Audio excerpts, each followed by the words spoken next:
Let us bring our focus now toward what the mind is aware of. You know, this has been a rather interesting and difficult few years, hasn't it? The presence of COVID changed nearly everybody's habits, nearly everybody's social life, nearly everybody's, perhaps even their awareness of the world, how they saw the world. And you know, it's been an interesting time now. We have the added problems of a war in Eastern Europe. These things all play heavy on the mind and the emotions. And one may be tempted to fixate or worry or kind of get stuck and obsess on these elements, whether it is a change to one's reality in the scope of the carrying out of a single day, whether it is what happens to a person's business after a time like COVID, whether it is how one looks at the future. That's changed for many people. And right now, many people are terrified of nuclear war beginning and kind of the planet finishing itself off. The planet won't be finished off. It will go on, possibly not in the same shape. But I want to challenge you today to put all that away and not think about it right now. This is not about denying certain possibilities because it's a tense time. It's rather an opportunity for us to choose what we will place our awareness on. Now, when life becomes difficult, some people struggle with, well, whatever. Some are struggling with their businesses. Some are struggling with procuring food. Some are struggling with having their homes bombed. Whatever a person struggles with tends to be what the mind fixates on. And then, if your mind is like most minds, it will polarize. It will try to make someone who doesn't think about things in the same way you do as wrong. And it can create a lot of suffering as well. When somebody dwells too much on what's wrong with somebody else or others, the mind gets drawn into a scenario that can be not only obsessive, but can then engage the emotions. One feels depressed, angry, or perhaps lapses into a state of anxiety. What will happen? How will all this turn out? And you see, what's missing in that equation, of course, is one's capacity to put their awareness on the divine. Now, when you look at the relative difference about what goes on in the mind, say, of someone who has a more mystical disposition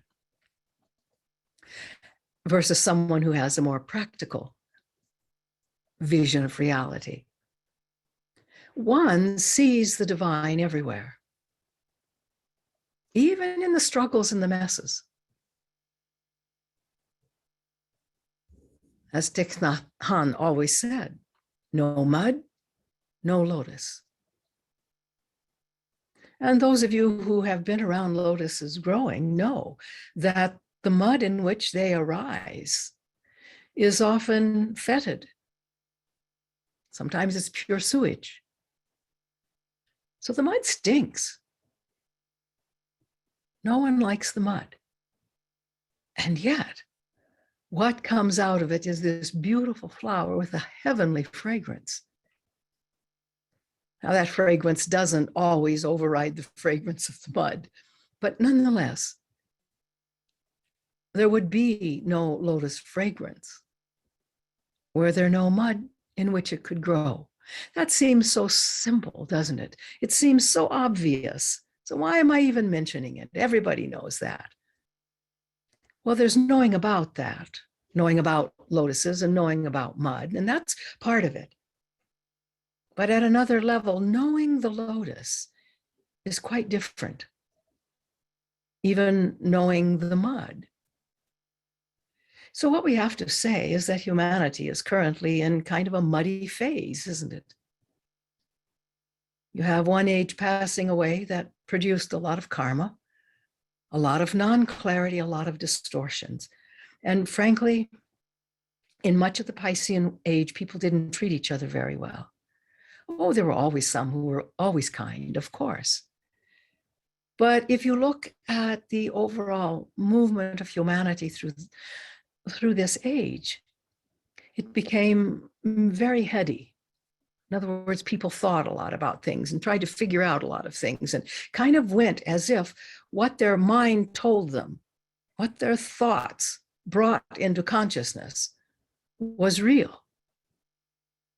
And quite frankly, you've been in a technological age and you cannot operate technology from the heart or the gut. You have three centers of perception: the head, the heart, and the gut. They do different things. But you can't run technology from the heart. It requires the facility, let's say, of the head. And thus, this age got a little bit maybe too heady. That's not to say all that headiness was useless. It brought about a number of wonderful things. And yet all of that technology had to be balanced, of course, by heart energy. And so what the age also brought forth was a plethora of human aid or human services organizations.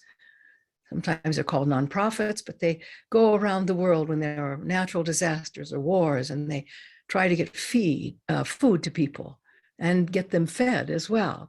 They try to get clothing and sometimes erect temporary shelters. And this is much more heart energy, isn't it? It's addressing the needs of the people who are suffering. And right now, most of humanity is suffering.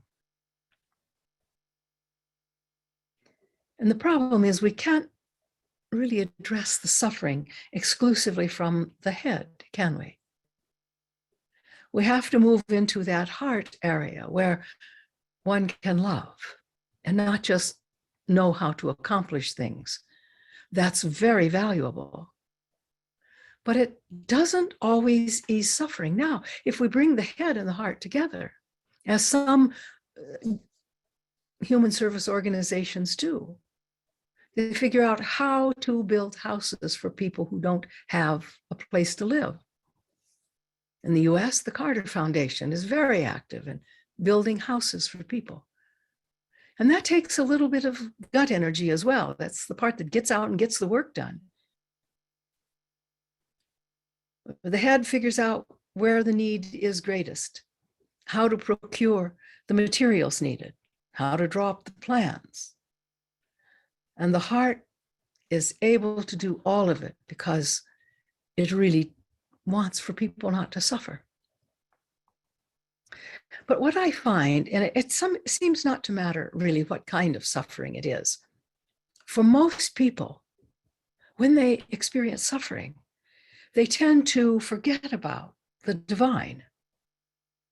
Now, if it's physical suffering, sometimes the pain is so great, it's hard to think about other things.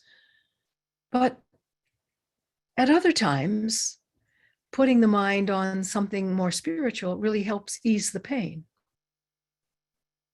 If the suffering tends to be more of a emotional or mental nature, once again, when it's there and big and very present, it's often hard to find the heart. This does not mean the person doesn't have a heart or that it's underdeveloped. It means one cannot touch it in the moment. And so it seems to me that it's really important to reach out to the divine. But of course, we have to, there's always a question, well, who or what is the divine? Where is it? And how do I reach it? Now, for those, again, of a more mystical nature, the divine is everywhere. Maybe some will see it as God. Others will see it more as the absolute. Some will see it as the universe. And it all qualifies, of course, because it's all part of divine consciousness.